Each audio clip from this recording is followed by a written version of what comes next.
Hello and welcome to the Startline podcast with me, Beth Espy. Here's where we dive into the world of road racing, uncovering the grit, determination and sheer effort it takes to reach that all-important start line. The entries, the prepping, the budgets, the sponsors. We explore every step of that journey.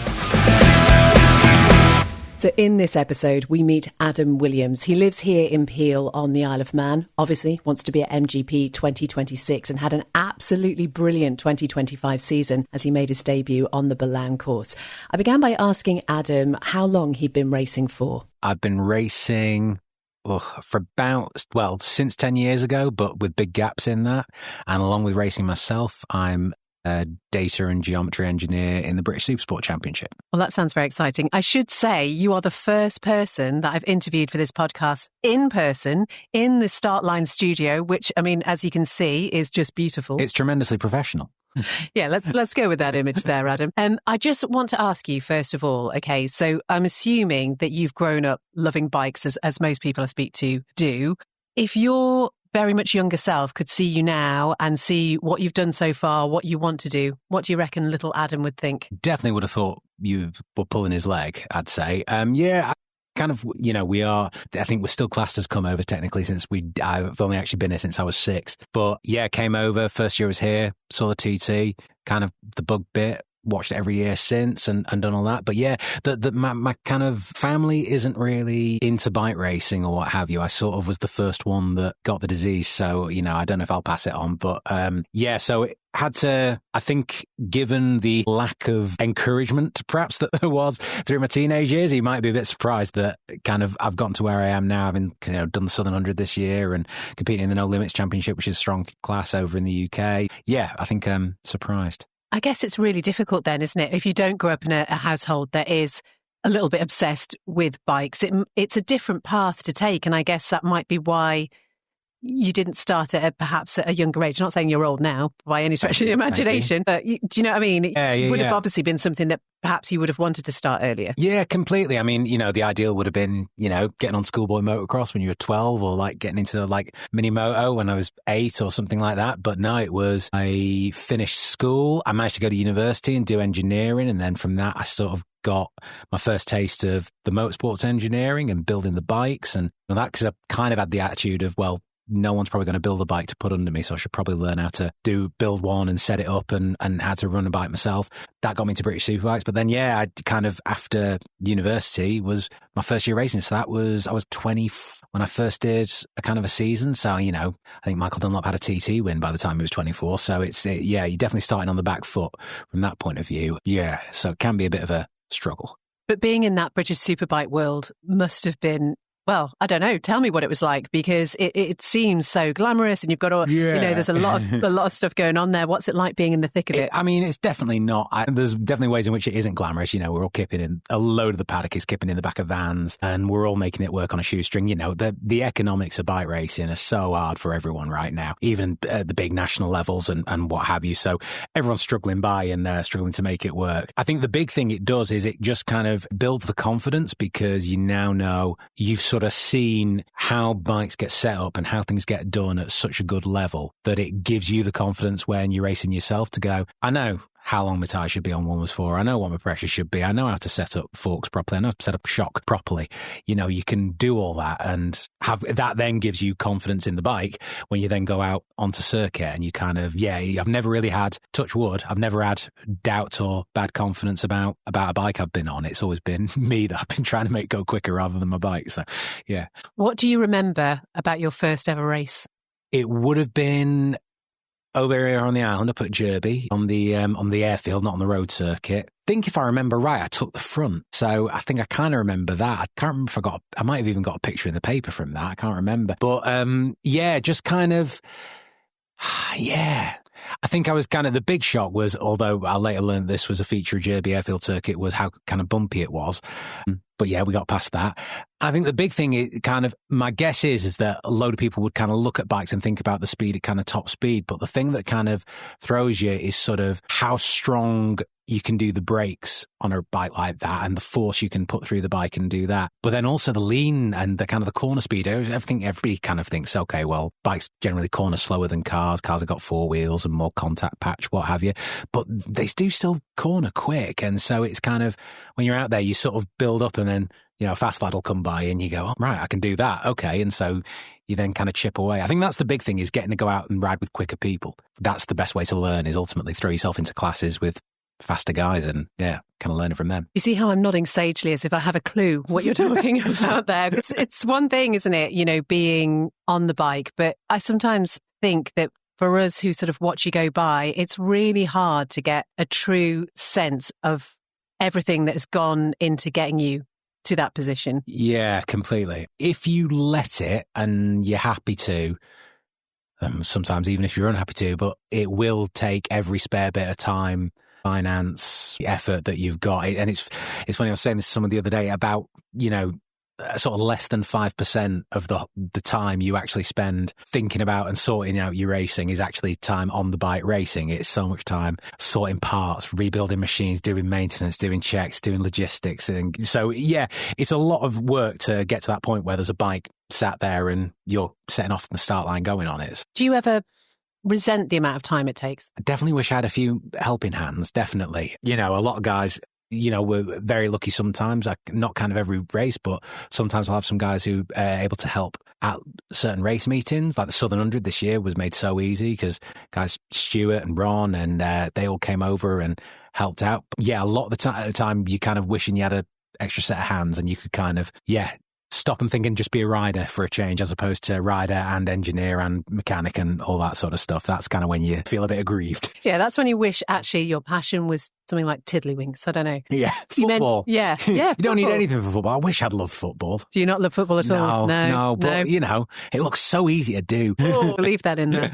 You mentioned Southern 100, obviously your debut this year. Yeah. We know obviously how well you did. We'll get to that in a moment. But in terms of preparing for that event and your expectations and everything you thought it was going to be, what was the build-up like for it? Yeah, I mean, I'd kind of known for a long time I thought I wanted it to be my first road race, just purely because I kind of grew up just off the back end of it, just off the end of Ballabeg hairpin. So sort of the back half was my route to school, front half was my route back from school, and it felt much more like my home circuit than the mountain course would, or, you know, what have you. I think in terms of prep, I just kind of, it sounds really nerdy, I kind of just did my homework. I just went, drove loads of laps of the course, took loads of pictures. I picked out my braking markers, my tipping points. What do you do with the pictures? Do you stick them up or do you just look at them on your phone? I tend to have them, what I actually did was I had them in order in an album on the phone, and then I had all the points on the, so I'd have, for example, a picture of the entrance tying gate. Then the next picture would be a red cross on it where the braking marker was. Same picture, but then with a red cross. So I'd look at the picture without the red cross,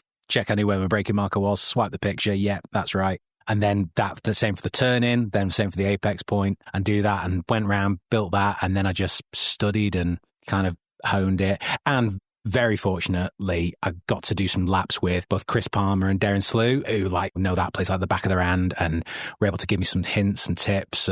You know, the things that you wouldn't get from just looking at it, that you had to learn from riding it. So that was really useful, definitely. And again, you know, we come back to this so many times during chats that we have on the podcast, is just how giving people are in the road race community, because there's a real desire to help others get started and do as well as they can do. Yeah, definitely. I mean, yeah, I suppose it's that kind of different attitude of kind of, if somebody goes to, I don't know, brands and kind of doesn't get on that well or makes a bit of a mess of it, well, all right, they might go slowly. But if you go to somewhere like the Southern Circuit and make a mess of it could go really wrong. And same with the other road circuits. You know, I think everybody's kind of aware of that. And so I think a lot of those guys, certainly Darren and Chris, both were so generous, and they clearly just wanted me to have as good a first meeting as possible. And I don't think that was particularly anything special about me. I know Chris, God, does so much work with the newcomers at Southern every year. You were involved in it, fortunately, wasn't it, a serious incident? I think it was the first race, yeah. But Ballabet Corner, it was a bit of a comedy crash. It was red flag and everything, understandably so. There was bits of bodywork on the track, but it was at the slowest corner and just an absolute comedy crash, all going into one another and stacking up. But yeah, fortunately, touch wood, everyone was absolutely fine from that. And felt a bit embarrassed when we pulled bikes out of one another. Does that affect you confidence-wise, though? Or I think that one didn't. It was just such a kind of, if you weren't frustrated about the fact that my kind of body panel needed a bit of TLC to it before I could get out again the night, you would just be laughing about it because it was such a God. I think I looked at my data and I think that the crash actually occurred at something like 8 miles an hour. So yeah, no, it wasn't kind of catastrophic. Like I say, I think if you put the Benny Hill music over it, it would work pretty well. Oh, amazing. If anyone's got any video footage, we could probably make that happen. But then, the climax of the meeting for you was your first time at the Southern and getting on the podium. Yeah. Walk us through that race and how aware you were of how you were doing. Yeah, I think... the solo founders race, which very kindly the club gave me a grid slot for because I was a newcomer, and so they sometimes can fit newcomers onto that race. Yeah, I kind of initially I was very aware immediately because there were a lot of solid guys in that race, and as well guys that had been sort of plagued with technical issues through thing. And, kind of, if this makes sense, their grid spots in that race was not representative of their speed. But the first thing I kind of immediately became aware of is finishing the warm-up lap was that the front row only had one bike on it. And the two guys that were meant to be there in second and third, had kind of some issue, or I'm not sure what, but hadn't been able to make it round. I know then, bless him, Adam Randall's had kind of technical trouble, but he was next to me, but that would have been an amazing fight with him kind of that whole race, because he'd been really good to us as well, because he'd sort of given a lot of hints and tips, and he's kind of a really good experienced guy. Yeah. And then, sort of turn one, there was a chap that unfortunately went down on his bike. Then after that, kind of from turn one onwards, it was basically just kind of in a bit of a bubble and kind of out on my own and going. And Craig, bless him, he cleared right off at the front, and didn't see him again for dust. But it was nice. And it was not a nice, it was nice also because that race is for both super sport 1,000cc machines, and it was nice to kind of split a couple of thousands to be on the podium. So first and third were both thousands. It was nice to be up there on the super sport. You always feel a bit better when you've had like an underpowered bike and you're like, I'm still here. So it was a really nice race. I think I was aware that I was in a good position, but I didn't dare look behind me at any point on the circuit just because I wanted to stay focused on where I was ahead. But I think when I'd seen that Craig had properly cleared off, which I think was about sort of lap 3 or lap 4, I'd sort of kept roughly in touch, but then he cleared off at that point. I'd know, okay, just remember those markers, remember those points, join them together and get round and get home. And I think definitely eased. I think you see on my lap times, I think I eased off on the last kind of lap when I kind of knew it was relatively safe, and just sort of thought, right, let's just get it home and get across the line, and that'd be a good result. Are you keeping account in your head of how many laps you've done? Because I just don't know how you do that when you've got so much else to think about. Yeah, I think I sometimes, I never particularly try to. You'll have a vague idea, but I think I'd seen the last lap flag going on to the start of that last lap, and it sort of tarried with what kind of I had an account in my head. So I was like, okay, last lap now. Yeah, just bring it home. Bring it home. And then you go over the start-finish line, you're waved into the enclosure, and standing there, it must have been quite an emotional thing. And I guess at that point you're thinking, this has been a whole lot of hard work. Yeah. But that does make it worth it. Absolutely. And it's been really nice because, I want to say you don't do it to get kind of nice results, but they help. It was so sort of, it kind of didn't hit me, to be honest, until sort of a couple of days afterwards, but I was hugely elated and happy. But then, kind of kept washing over me I was still now every now and then I'll be like on the road somewhere, driving somewhere, and just go, oh, bloody hell, I've been on the podium at the Southern. That was cool. I've seen that before. Do you get to keep like a little trophy or replica or something? Yeah. So we've got they're kind of, Southern are really great. So we've got trophies, we've got the finisher medal, got the podium hats. So you get there's a first, second and third hat. So I've got my second place one. Yeah. And just the photos and the memories are just, really, really nice. They just run a great meeting, the guys at the Southern. It's fantastic. It really is. Yeah, really is. Where do you keep all your racing paraphernalia? I've sneaked it onto the mantelpiece in the the She main hasn't room. noticed? No, it's fine. Okay. It's just crept on there at the side. But no, I've said to her I will take it down at some point, because after like a year or so. When I replace it with the next one, which I suppose brings us on to what we're here to talk about, which is the fact that you have put your expression of interest in for the Manx Grand Prix 2026. I mean, we're talking towards the end of November. It's obviously a little bit of a waiting game. At what point did you think, I'm ready for that? I think the Southern was a big tick in the box. I think the Southern confirmed how I'd been thinking about it. I think I'd probably been thinking about it coming into this year. The beginning of the year was actually kind of a real struggle, because I'd built myself one of these next generation Supersport machines, which has gone really well, and I've got experience with them from British Supersport paddock, but it was kind of few kind of teething troubles to get over. So those first few meetings kind of were really compromised from that point of view. But then kind of once I got riding it, I'd always said to myself when I got to the roads, I didn't want to still be learning how to ride a bike when I got to the roads. I just wanted to be thinking about riding the roads. And I felt like, I feel like I'm at a point where confident enough, stable enough, and kind of also a point where you can keep calm enough. I think a big part of it as well is not just about riding the bike well. It's about kind of keeping your head, not getting too excited, not getting too ahead of yourself, keeping focused, paying attention to where you should be paying attention, and not kind of letting your mind wander. Which is why kind of with the Southern, I just sort of, I always felt a bit boring to folk at the Southern. Loads of people ask me, oh, how is it? Is it mad and all that? And the honest answer for everybody was just, no, I've done my homework. I know the points I've got to hit. I'm going to go out and hit them. And that was it. And just chipped away at those. So the fact that how much I had progressed my speed, still not fast at the end of my first year, but there's more speed to come. But the progression I made between the Monday evening and the races on the Thursday, and how calmly I made that progression, I thought, right, okay, I can do this, and I can do it in a way that's sensible, that's calm, and that I feel confident in going and kind of just gently chipping away at the place. So, yeah.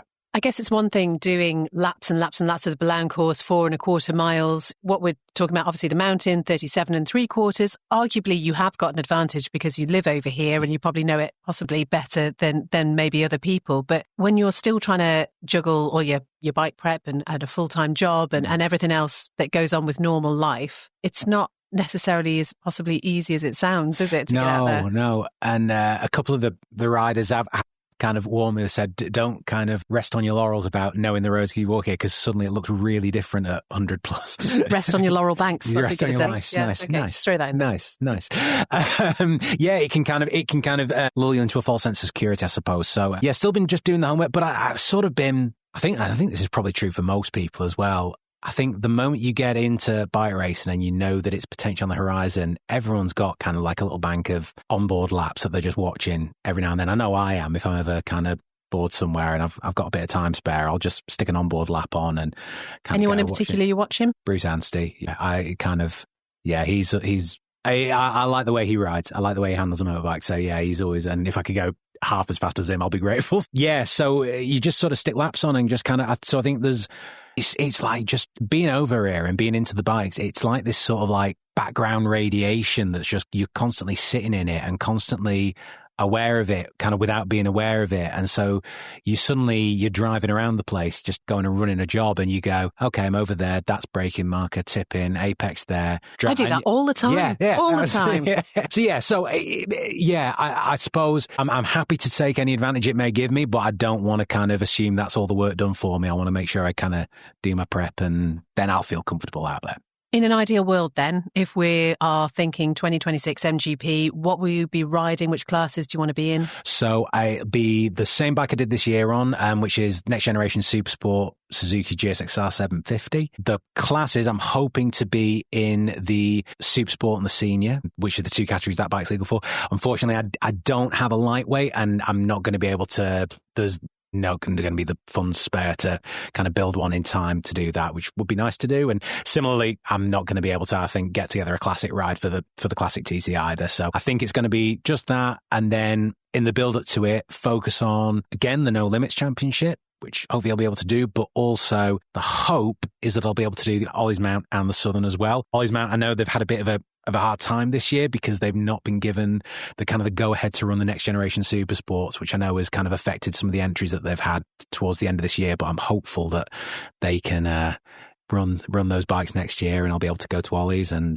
yeah, fingers crossed. Yeah, so I mean, we were just talking about potentially an advantage that you have being over here in terms of learning the mountain. Actually, the disadvantage of living on an island is getting across to those meetings, which, as we know, is sometimes really not straightforward. I know you've had certain ups and downs with it, which must be so frustrating. Yeah, definitely. I think it's the kind of, you don't mind it as much on the way back. So generally, coming back from around, you'll be up at sort of 6, 7 or whatever on Sunday morning, warmers on for the first session, do a full day's racing, break down and pack up at the end of the day, pack everything away, drive from wherever. So if it's a Snetterton or Brands, you're driving like 5 hours back to Heysham, 2 a.m. boat overnight, gets back to the Isle of Man about 6:30 Monday morning, get home, sort of an hour's kip, and then straight to work. Like, hey, normally you're really golden on those days. It's like amazing. But it's kind of, yeah, it's one of those things that sort of, I won't lie, it makes it massively difficult. It adds a huge cost onto every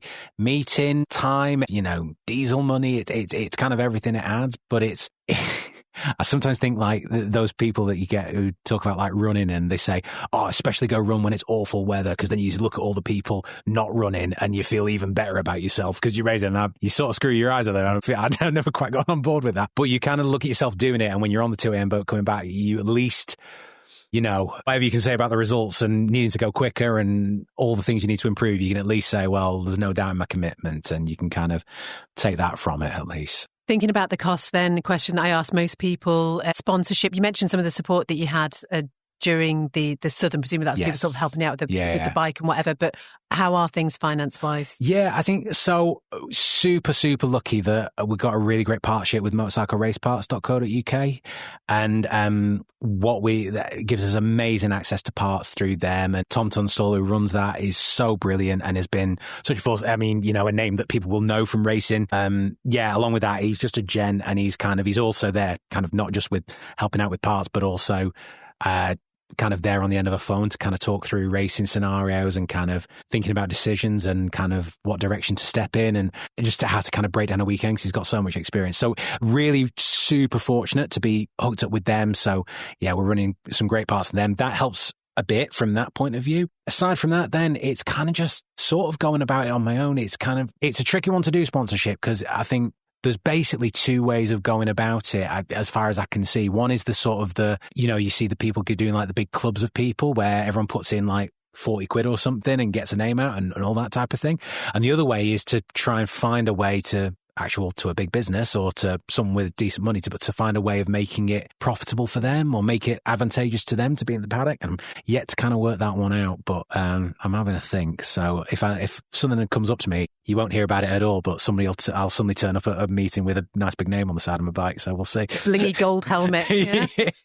I'll spend it responsibly. Yeah, of course you will. And obviously not much racing happening over the next few months then. And to mention that it's that waiting game. What are you like when you can't get out on your bike? Well, try and get out on trials bike and on a pit bike as much as I can. The pit bike, I kind of don't mind if there's no grip, because, the thing has a top speed of about 20 or something. The real reason you go out on it is to get the thing tipped over and feel the low traction at high lean angles. So feeling the wheels sliding around and getting that feeling kind of programmed into your brain, so that if it happens on the bigger bikes are doing this, so it's a shorter reaction time, so that that feeling sort of programmed in a bit. And then get out on my trial bike, but that's kind of just for a bit of fun and go and mess about in some muddy fields and try not to inconvenience people. Just to make sure you're not grumpy, basically. Yeah, basically. Okay. Enough to keep me happy. Yeah. And the physical side of things and keeping in shape and whatever, are you a bit of a gym bunny, Adam? I know the answer to this question, but answer it anyway. Yeah, I do struggle a bit with the gym. It's just they're determined to play music that loud in all of them. I'm like, mate, everyone's got headphones. We don't need this.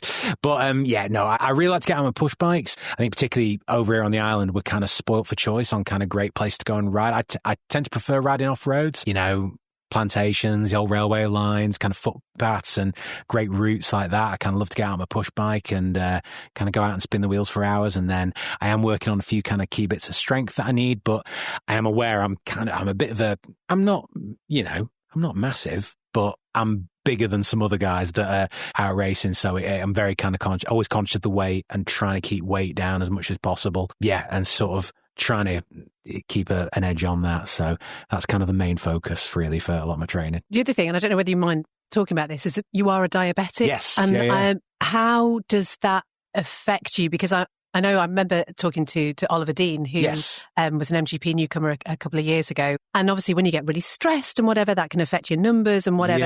So you've been diabetic for pretty much your whole life. Pretty much. Yeah, it's a weird one. It's sort of, I think the big thing that kind of throws people about it is it's an unknown. But once you kind of get your head around it, it's not actually that hard to handle, really. So I kind of really closely guard the food I'm having on a race day. And a lot of people might think, oh, it's kind of like super good macros and he's worked it all out. I just want something boring that I know. That's all I want. I don't want no variables, nothing kind of thrown in that's a curveball, something super boring. But it's weird because a big part of racing, I mean, not a massive amount, because I've done a lot of heartbeat monitoring while we're kind of out racing, and it's not a massive thing, but you do get a bit of adrenaline coming around. And adrenaline actually prompts sugar to be burned out of your fat and produced in the system. So a lot of people think, oh, you must have to like dose up on sugar beforehand to stop yourself going low. But actually your body kind of will take care of that. Does mean I need to be careful about doing things like I'll never eat sort of within 2 hours before a race, not because of the food, but because I don't want the insulin from having that food still in my blood system kind of as active when I kind of go out and ride. So yeah, it gives you a few extra things to think about, but I don't know, I'm just a big nerd. I just do the numbers, collect the data, and then you've got it and you don't need to guess anymore. So just do that. That's how your brain works. That is just an insight there into Adam Williams's brain. But I think it's really good though, because you know, some people, particularly, I don't know, if somebody was much younger listening to this and thinking, oh, you know, maybe that sport's not for me because I am diabetic or whatever. It's actually amazing to see other people going out there and thinking, you know what, it's something you have to live with, but it's absolutely achievable. Oh, absolutely. Completely. Diabetes, I think, you know, you look back at like Steve Redgrave, you know, Olympic gold medal winner. It's no obstacle whatsoever. I know also on the island, you got Sam Brand, who cycles for Team Novo Nordisk, who's incredibly, hugely capable cyclist. And do that. No, it's absolutely, I would say it's absolutely no obstacle. It's an obstacle, but it's definitely a totally manageable, passable one. Yeah, anyone that's out there now with the tools and equipment and the lessons that have been learned, like you absolutely 100% can go and compete in a sport like this completely. How are you then with keeping up to date on social media and letting everybody know what you're doing? Yeah, I'm a bit bad, really. I knew the answer to that one as well. Well, my whole thing with social media, I need to get better at kind of like just, hey, I'm just doing this. I was part of that generation that kind of didn't fully grow up. We kind of got social media when I was a teenager, but we'd also was sort of dragged up with kind of like, you know, you open your mouth and tell us something when there's something worth telling. You know, you don't just, but that's not how it works. It's kind of about kind of building more than that. So I am going to be trying to do more with my social media and sort of post a bit more frequently and what have you. It doesn't always have to be a big grandstand thing to kind of do a post about, but yeah. Is that a New Year's resolution then? Probably need to start before New Year's. I'll say yeah. Okay. Let's get started now, Adam. I'll post about this. You'll see. I'll post about this. I hope so. And just tell me how great the studio was. Completely. Yeah? Mention that. Yeah, absolutely. Probably don't take any pictures. And then just thinking about how the next few weeks and months, I mean, obviously you've got your bike, which presumably you're still tinkering on. It's not, at the moment, it's not anywhere near your house, which again is another sort of like challenge. Hey, it's a good job, you love it. No, absolutely. Yeah. No, I should need to say a huge thanks to the guys at Victory Cafe. So I was for a time based over in the UK, past couple of years, but came back last year when my kind of unfortunately made redundant from my day job. So moved back to the island, got a job over here, but didn't have a garage space, and knew Ben and Vicky from Victory Cafe, who very kindly invited me up to go and use their workshop space. So if any point anybody's over visiting the island and is in Victory, feel free to have a look in. If I'm in there, feel free to have a knock and say hi and what have you. And come and give you a hand, yeah. Yeah, absolutely. If I've got wheels to put in, you can help. But it does mean it's a little bit of a commute each way. You know, the mountain road on the Isle of Man, for those not on the island, it's slightly susceptible to weather at this time of year and being kind of closed and possible to get up there. So, but so that's where the my bike is there, up there at the Victory Cafe. Good place to work. Yeah, absolutely stunning spot. And, you know, people will be listening thinking, haha, commute, Isle of Man. But actually, it's quite hard driving, isn't it? I think, you know, it's not like a straight road. It's kind of, you know, a little weavy way, and heading up there in a big van, it's like, it's more the sheep than anything. The sheep just kind of like, they love to just sit in the road right behind a blind turn. You know, this will get him. And yes. Adam, it's been brilliant talking to you. Where can people find you on social media to see all the updates that you will be doing? And now you're going to have to get your phone out and actually find out.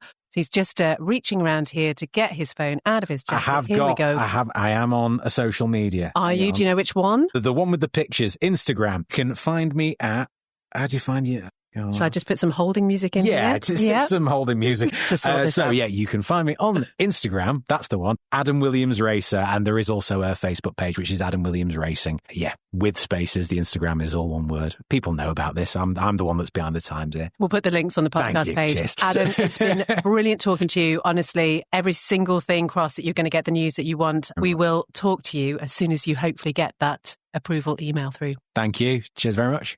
Adam Williams, who I think you'll gather is not a big fan of social media, but we're promised that there will be some updates on there by now. So do give him a follow. His links are on the podcast page. It was great to have him here in the studio. I mean, I use studio in inverted commas, but, you know, it's studio-ish. Had a couple of microphones. That's all you need, isn't it?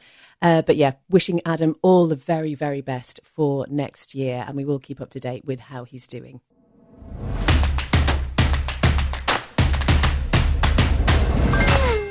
So we're going to hear now from another newcomer on the mountain course this year. This is Steve Sewell. He was in the Classic TT, and this is what he wished he'd known before he set out for the first time. I think one thing that I kind of wish I'd have known before I went to the TT was how your mindset changes on things afterwards. I think after riding around the TT course for 2 weeks, I've been hyper-focused and full of adrenaline. It kind of puts everyday life into a slightly different perspective. You know, I've spent nearly 2 years of my life preparing for the TT, and now that it's over, it kind of, I don't know, I feel a little bit more relaxed in day-to-day life, a little bit happier maybe. So with that, I think, yeah, the TT course really is the best therapy money can buy. Steve Sewell, and honestly, I still remember interviewing him when he'd gone round for a couple of laps on his own, and again, the smile on his face, I think it's just put it so beautifully there that if this is your thing, then it really is like therapy, like he says. I mean, I can't quite understand that, but I'm sure many of you do. Do follow Steve on social media. I'll put his links on the podcast page. There's also a couple of other interviews that I did with Steve, actually, one before he even came over to the Isle of Man to race for the first time, and also one with a couple of the other newcomers at MGP and Classic TT, and I'll put the links to those on the podcast page too.